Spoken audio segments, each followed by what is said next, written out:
Sí, bueno, que empiece a grabar no quiere decir que esto empieza ya. Vale, Bueno. empezamos. Buenas tardes, bienvenidos y bienvenidas a todos a este nuevo webinar de expertos en psicología. En esta ocasión vamos a centrarnos en la explicación del proceso de toma de decisiones y orientación profesional, ámbito importante en el desarrollo y en la vida de las personas. Para comenzar, nuestro compañero José Luis Ruiz de Guadalajara nos va a hablar de su ponencia que se titula Una aproximación a la orientación profesional. José Luis, cuando quieras. Pues muchas gracias, Lucía.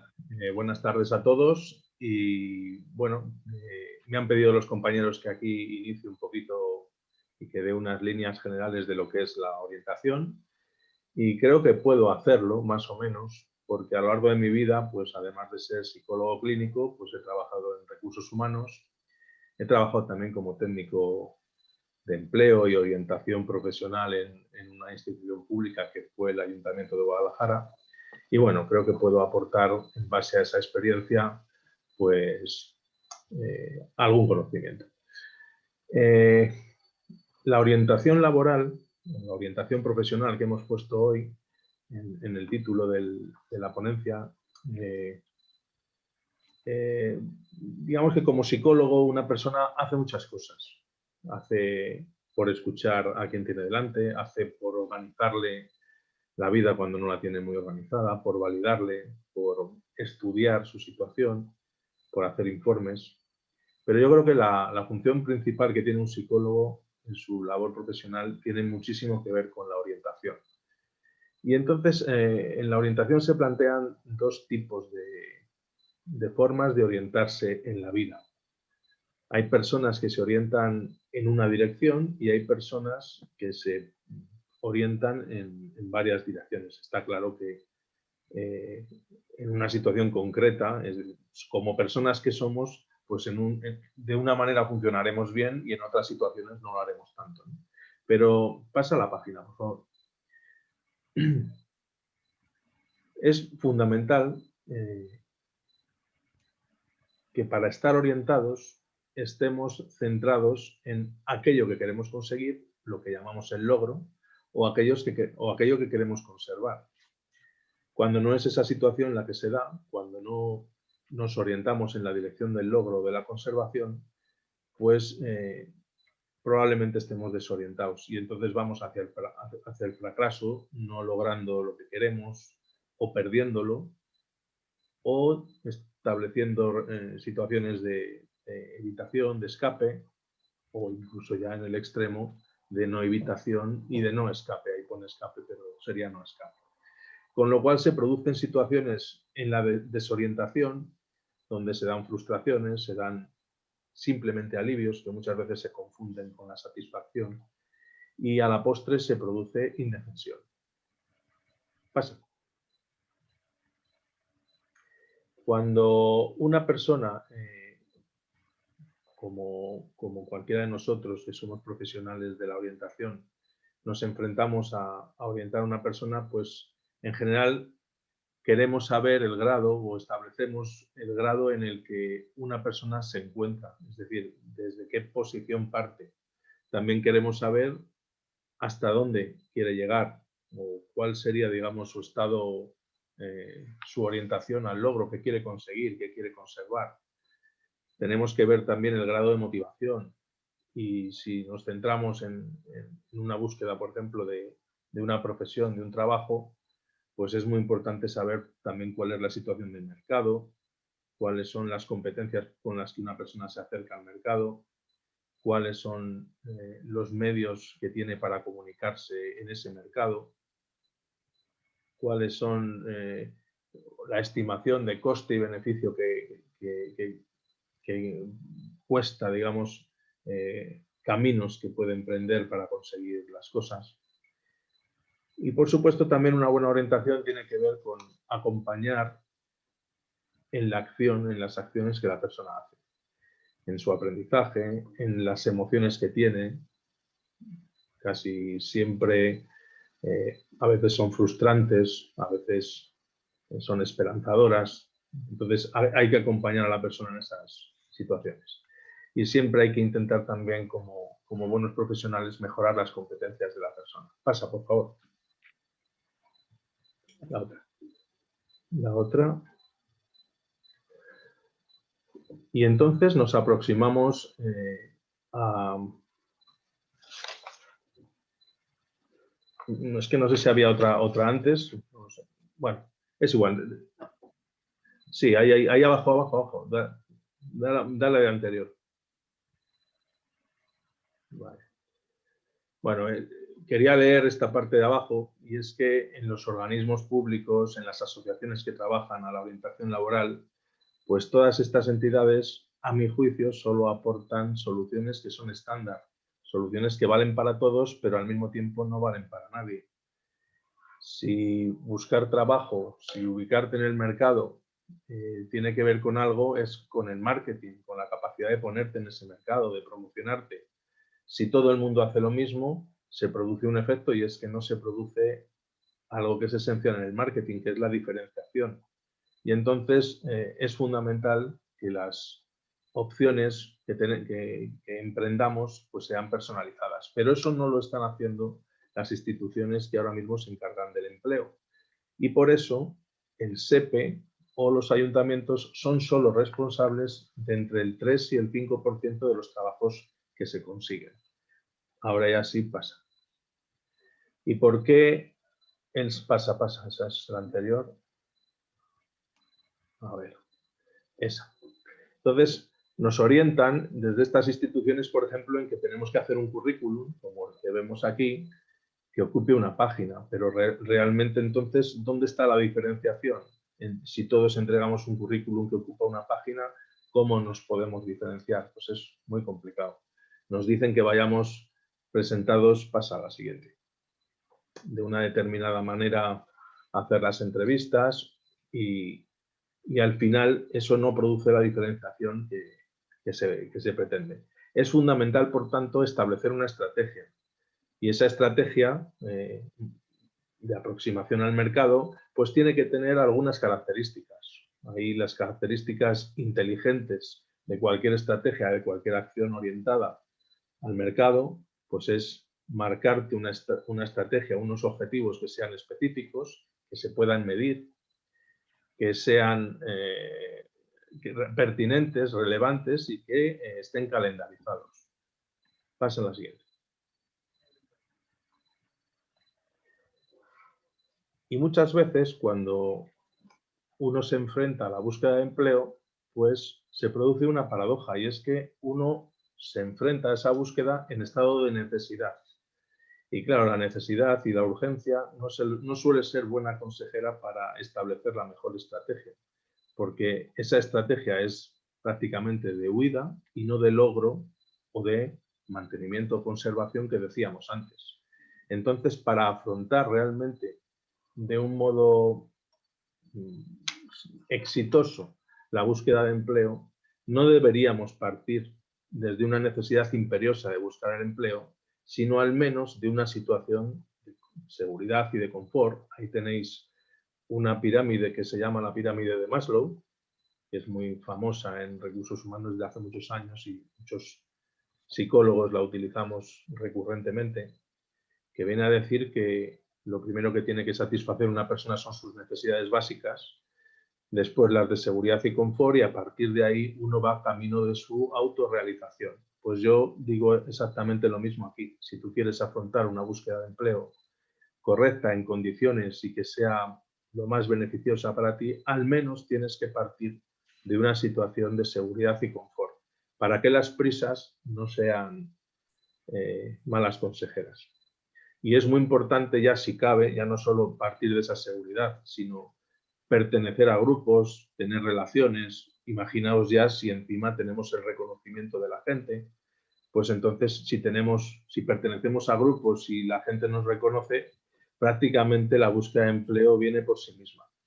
Entonces yo creo que eso es un tema que tenemos que tener siempre muy en cuenta. Y como introducción, pues tampoco voy a dar muchas más vueltas, porque si no me liaría mucho, y seguro que mis compañeros quieren decir y apostillar mucho mejor que yo todas estas cosas. Así que os dejo con mi compañera Eva Díez, que os va a seguir contando. Muchas gracias a todos. Muy bien, muchas gracias, José Luis. Y yo voy a hablar también sobre la exploración con base en la toma de decisiones para tomar conciencia de que durante toda la vida vamos a estar tomando decisiones continuamente, una detrás de otra. Entonces, ¿en qué momento decidimos a qué queremos dedicar nuestra vida? Esto es una pregunta abierta para que cada uno reflexione en qué momento lo ha decidido él mismo, ¿no? Aquí vemos una niña que está en edad de empezar la etapa escolar, puede tener 2 añitos, 3, empieza el cole y ¿qué decide ella? Ella no decide nada prácticamente, a ella le dan unas tareas, unas asignaturas en el cole, pues ahora toca pintar, ahora toca aprender el abecedario, ahora toca saber qué son los números y un niño pequeñito realmente no le estamos enseñando a decidir, le estamos enseñando a que lo que hay ahora mismo es lo que toca en ese momento. Es para hacernos una reflexión, ¿no? Esta otra foto vemos a un señor ya entrado en años, puede perfectamente, no está en edad laboral, pero él también está decidiendo en este momento qué quiere hacer con su vida y a qué se quiere dedicar. O sea que esto es un continuo y no acaba nunca. Este señor seguramente tiene tiempo libre, pero él día tras día, minuto tras minuto, está también decidiendo qué quiere hacer. En este momento ha decidido, por ejemplo, dedicarse a la música, aprender, a lo mejor está aprendiendo un baile, está aprendiendo solfeo, no lo sabemos, pero siempre va a estar a tiempo de cada persona de pensar a qué se quiere dedicar. Luego, ¿cuáles son nuestras competencias? Esto también lo tenemos que reflexionar día tras día. Por ejemplo, un niño que se aburre en el cole con las matemáticas porque no le gustan o no las entiende, ¿qué solemos hacer? Apuntar al niño a matemáticas a clases particulares, pues esto puede ser un error. ¿Por qué? Porque estamos obligando, entre comillas, a dedicarte a una cosa que no te gusta, pues venga, hazlo más, ¿no? Esto puede traer problemas también. Se puede convertir en un adulto que no le guste su trabajo porque le han enseñado a lo que no te gusta, lo hay que hacer igual, por lo tanto, insiste, te guste o no, lo tienes que hacer. Y en la otra parte del dibujo podemos ver como una niña que parece que está disfrutando de la pintura, le dejan hacer lo que quiera, puede seguir dedicándose a eso y de mayor pues sigue decidiendo lo que quiere hacer, que es eso que descubrió de pequeña, ¿no? Y esto es una reflexión de por qué a los niños no les dejamos decidir y les damos más de lo que a veces, más de lo que no les gusta. Luego, aquí lo que vamos a ver es las diferentes áreas de trabajos o de oficios que podemos encontrar para dedicarnos, ¿no? Aquí hay seis partes y existe la técnico manual, que son oficios, pues por ejemplo, a quien le gusta ser técnico manual es porque son oficios que le gusta construir, requieren de herramientas, les gusta ver los resultados prácticos, llevan un esfuerzo físico porque tienes que construirlo tú y las habilidades que tienes que tener son habilidades mecánicas. Luego, otra parte totalmente diferente estaría el científico investigador, que aquí, por ejemplo, lo que valoran son las ciencias, como bien la palabra lo dice, las matemáticas, son personas curiosas, estudiosas, les gusta a lo mejor más trabajar solas que en grupo. Diferente que el técnico manual, que a lo mejor sí que necesitan ayuda de más compañeros de trabajo. Y como vamos a ver, cada una de las partes tienen unas características diferentes. Luego aquí vemos la parte artístico-creativo, que son personas que les encanta el arte, son creativas, les gusta la música, la literatura, pues les gusta expresarse, poder mostrarse tal y como son ellos. En cuarto lugar, podemos ver el social asistencial, que bueno, las personas que les gusta este tipo de trabajos, les gusta ayudar a las personas, el bienestar de los demás, relacionarse mucho, es como que están disfrutando de dar ese servicio a otras personas. Pues, por ejemplo, pueden trabajar en un hospital, tener profesiones directamente relacionadas con el tema de la salud, por ejemplo, en una residencia de ancianos, gente que disfruta con eso.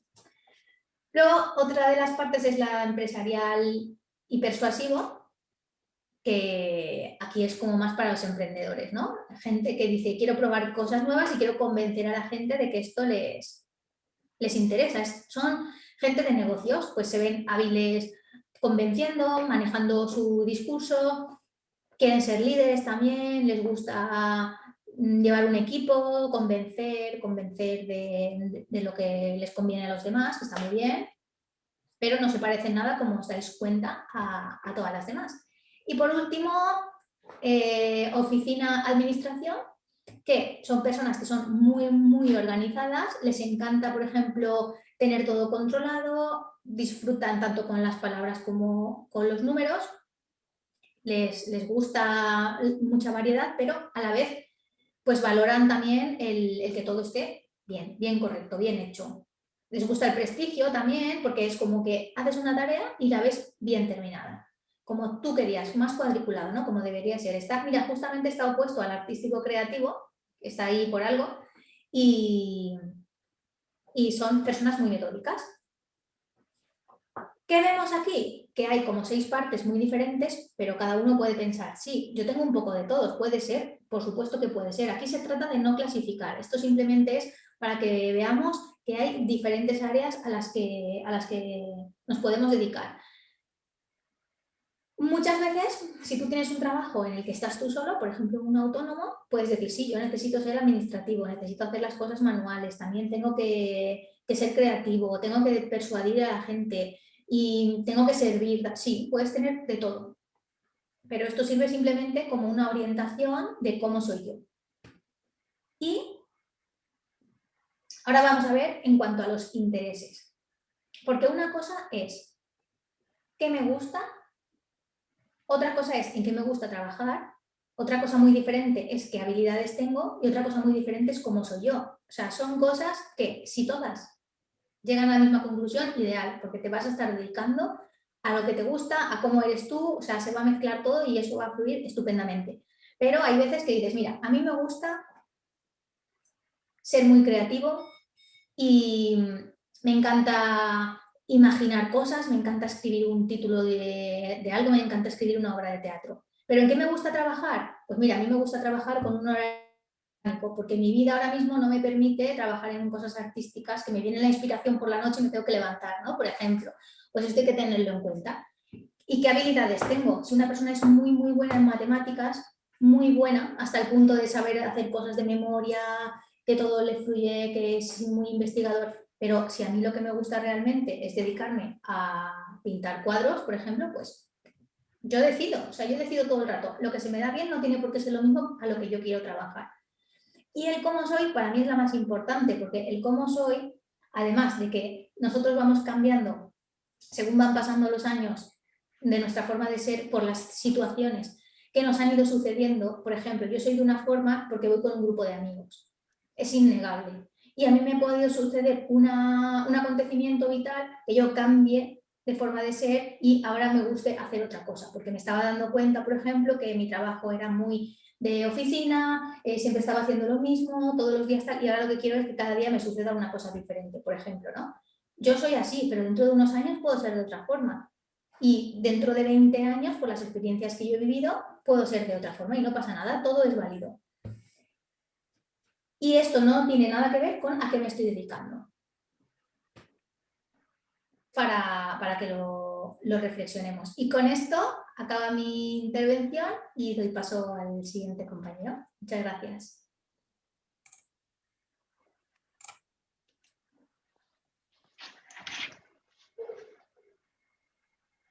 Hola, buenas tardes. Mi nombre es Jesús Lucas y os voy a hablar de la relevancia del autoconocimiento en el mercado laboral. Mirad, quería hablar con vosotros y compartir temas relevantes cuando uno se asoma al mundo del mercado laboral, cuando uno se zambulle en el océano que es el mercado laboral. Ya sea porque está en búsqueda de su primer empleo o porque quiere mejorar el empleo actual que tiene o porque, bueno, ha perdido su empleo y busca otro trabajo nuevo, ¿no? Pero con experiencia adquirida ya. Es importante saber dónde queremos pescar, qué queremos pescar y sobre todo, ¿de qué embarcación disponemos? ¿Cuáles son las herramientas que tenemos nosotros cuando llegamos al mundo laboral, ¿no? Entonces, para dar respuesta a esto, hay 3 cuestiones importantes. Una es el autoconocimiento, otra es la formación y la experiencia que tengamos, y otra es la actitud con la que nos enfrentamos al mercado laboral. 3, autoconocimiento, formación, experiencia y actitud. Voy a hablaros de cada una de estas 3. El autoconocimiento. ¿Por qué es relevante el autoconocimiento? Bueno, pues el autoconocimiento es muy relevante porque conociéndonos a nosotros mismos podemos orientarnos, podemos saber hacia dónde dirigirnos, dónde están nuestros peces. Si tú te conoces bien, sabes lo que quieres y sabes recorrer tu camino, sabes qué camino tienes que recorrer. Pero además otra cosa importantísima, cuando uno se conoce bien, es capaz de transmitir esto a los demás. Es decir, el autoconocimiento te da no solo orientación, sino también visibilidad. Y la visibilidad, digamos que es casi lo más importante cuando uno está en el mercado laboral. Tú puedes ser muy bueno, puedes orientarte muy bien, puedes saber exactamente lo que quieres, pero lo importante es que los demás te puedan ver. ¿Mm? Esto es lo que consigues con el autoconocimiento. Orientación y visibilidad. Claro, ¿cómo se puede llegar al autoconocimiento? Pues al autoconocimiento se puede llegar de muchas maneras, pero hay unas formas prácticas que es haciéndote determinadas preguntas y contestándotelas, ¿no? Respecto a tus habilidades y destrezas, ¿no? ¿En qué soy bueno? ¿Qué me gusta hacer? Como decía nuestra compañera Eva en la intervención anterior. Bueno, pues, ¿cuáles son mis características personales?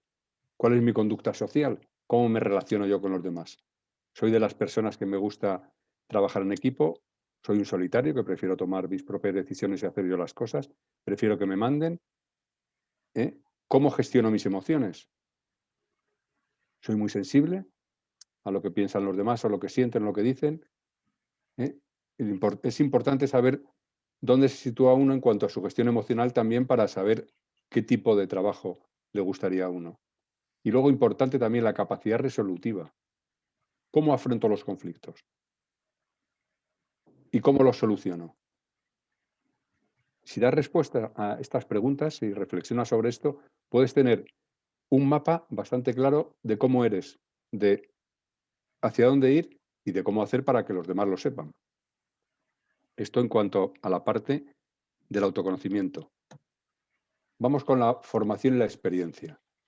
Bueno, de formación es un título, no voy a hablar nada porque de formación, pues más allá de recomendar formaciones regladas, pero bueno, de formación hay muchísima formación. Es importantísimo, esto ya lo sabemos todos, el estar formado y cuanto más mejor, ¿no? El saber no ocupa lugar. Lo que sí quería incidir es en el tema de la experiencia, el concepto de generalizar la experiencia. ¿A qué me refiero? A incorporar la experiencia de vida que tienes y además tratar de subdividir la experiencia en distintas áreas o ámbitos. Es decir, hacer como fichitas de la experiencia que uno tiene o de las experiencias que uno tiene para luego poder formar un puzzle más amplio con esas fichas. El objetivo de hacer esto es abarcar un mayor número de puestos de trabajo. ¿A qué me estoy refiriendo? Me refiero a que, por ejemplo, una persona que haya sido o que tiene experiencia en ser auxiliar administrativo, no solamente tiene esta experiencia, también tiene experiencia seguramente en equipos, también tiene experiencia en organizar reuniones, en clasificar y verificar materiales. De la misma manera que un trabajador de hostelería también puede tener experiencia en limpieza o en relaciones sociales o en organización de personas, ¿no? Incluso una persona que no tenga experiencia laboral puede hacer valer sus experiencias pues como delegado de clase, por ejemplo, o experiencias que ha tenido durante un periodo de prácticas, ¿no? En distintos ámbitos. Es decir, abrirse un poco. Se trata de no limitarnos en la experiencia en cuanto a no llamar experiencia al puesto de trabajo que se ha desempeñado, sino llamar experiencia a las cosas que se han hecho en ese puesto de trabajo. Y aquí sí quiero daros un dato importante. En el foro de Davos, el último que ha habido en el 2020, en la parte laboral, se ha llegado a la conclusión de que los dos puestos más requeridos a nivel mundial en el mercado laboral son El segundo, esto es literal, ¿eh? Personas que sepan clasificar, verificar información. Y el primero, que ya lleva repitiéndose varios años, es el de las personas que sean hábiles en el manejo de los conflictos y la resolución de problemas complicados y complejos.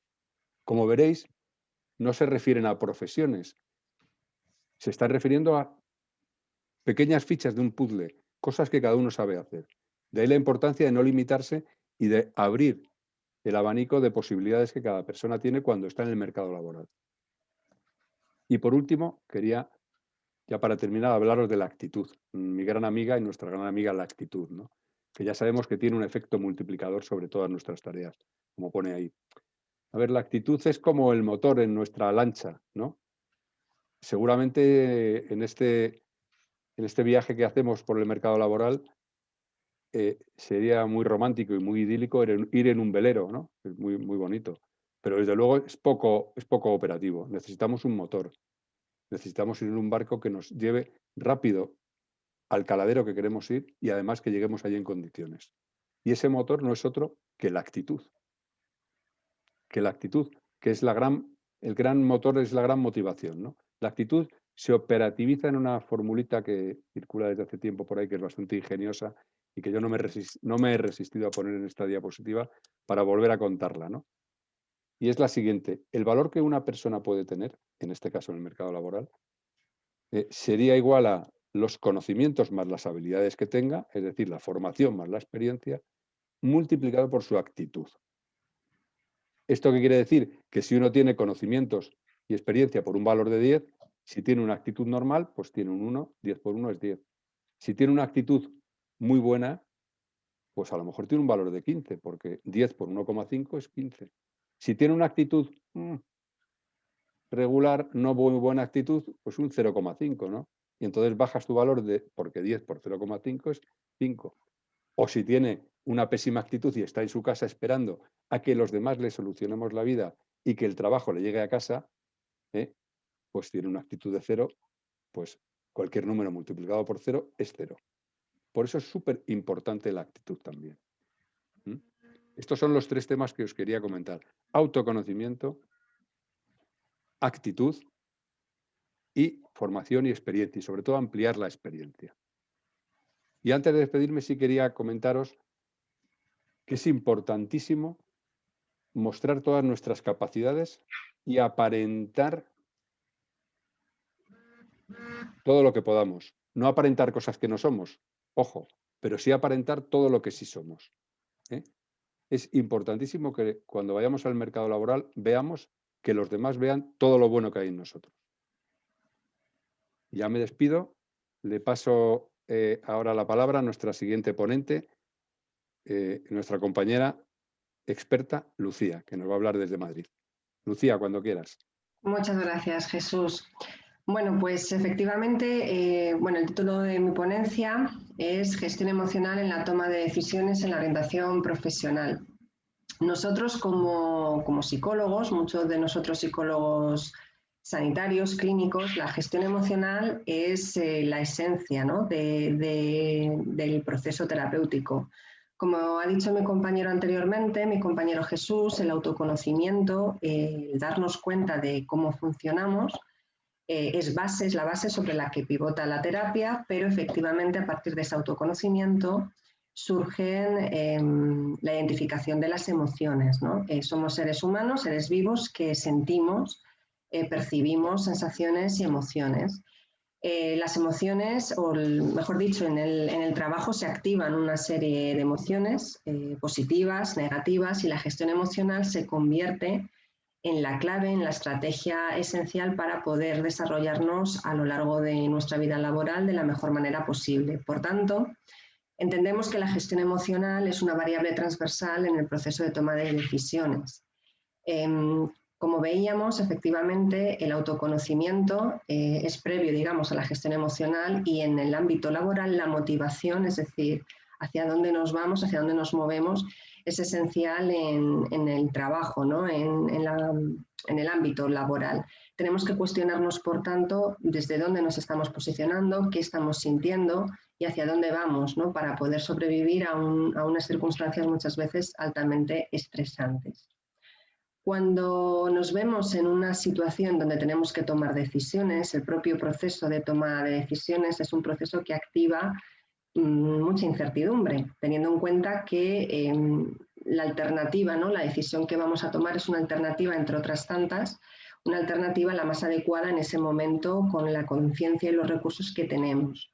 Tomar decisiones, por tanto, se convierte en un proceso donde muchas veces pues no siempre tenemos la capacidad de afrontarlo de manera activa, sino que hay personas que se bloquean, que se paralizan ante esta situación. En ese sentido, queremos destacar que podemos entender el proceso de toma de decisiones como un proceso bidireccional, es decir, por su propia definición valoramos distintas alternativas, elegimos una, la que en ese momento es la más adecuada, la aplicamos, la ejecutamos, vemos los resultados y ahí es importante flexibilizar, digamos, nuestro planteamiento, es decir, vamos a revisar, a redefinir las otras tantas alternativas para ver cuál es la que podemos, digamos, optar. Por tanto, entendemos el proceso de toma de decisiones como un proceso flexible, abierto y cambiante, a través del cual también nos vamos a ir regulando emocionalmente. En este sentido, queremos ofrecer una serie de claves facilitadoras para la gestión emocional en este tipo de situaciones, ¿de acuerdo? Es importante poder destacar o poder desarrollar la capacidad de influir en nosotros mismos de manera positiva. Como decía Jesús, el autoconocimiento es esencial. Ay, perdón. El autoconocimiento es esencial para detectar cuáles son nuestras cualidades potenciales y poder fomentarlas, ¿no? Tomar conciencia, por tanto, de ese potencial nos va a permitir no solamente aparentar, sino destacar, visibilizarnos, ¿no? También fomentar la ecuanimidad y la originalidad, identificar también las dificultades. En todo proceso de autoconocimiento es importante poder tener en cuenta potenciales y limitaciones para hacer una evaluación ajustada de lo que somos y de lo que podemos tolerar o de lo que necesitamos mejorar. También es importante identificar aquellas conductas ineficaces para poder eliminarlas, ¿no? Ponernos fácil la toma de decisiones, desarrollar también la responsabilidad, el sentido de la responsabilidad, que queremos entenderlo como dar respuesta a las necesidades actuales que tenemos.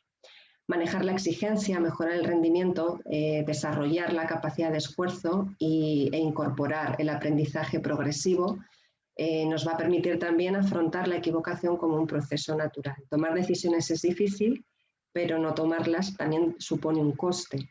Se trata, por tanto, de utilizar esa gestión emocional, desarrollar estas claves, desarrollar otras estrategias para poder vivir el proceso de toma de decisiones con la mayor tranquilidad y serenidad posible. En este sentido, ya para terminar este webinar, queremos ofreceros unas frases reveladoras, motivadoras. La primera es que tus decisiones reflejen tus objetivos, no tus miedos, de Nelson Mandela. Y no soy producto de mis circunstancias, soy producto de mis decisiones, de Stephen Covey. Vale, te doy paso, Jesús. Muy bien, Lucía, muchísimas gracias. Bueno, pues muchas gracias por habernos atendido, por haber asistido a este webinar. Despedirnos, no sin antes recordándoos que podéis tenernos en redes sociales, tanto en Facebook como en Instagram, que en Instagram semanalmente, para los que nos sigáis o queráis seguirnos, hacemos un directo, algunos de nosotros, uno o dos de nosotros, o con alguna persona externa, a expertos en psicología, sobre temas siempre relacionados con la psicología y de muchísimo interés. Muy recomendables. Y para terminar, queríamos recomendaros cierta bibliografía sobre este tema laboral que hemos tratado hoy con vosotros, ¿no? Libros que, bueno, que son unos libros que siempre nos pueden aportar mucho. Uno de ellos es La clave es el porqué, de Simon Sinek, o Los 7 hábitos de la gente altamente efectiva, de Stephen Covey, La venta de sí mismo, Cómo encontrar trabajo al terminar los estudios, de Luis Puchol, y Las 12 habilidades directivas clave, de Antonio Valls. Bueno, no hace falta que os leáis todos, pero sí que les echéis una ojeada y que son muy recomendables. Bueno, pues muchísimas gracias de nuevo y hasta la próxima. y recordar que Expertos en Psicología está cerca de ti. Hasta pronto.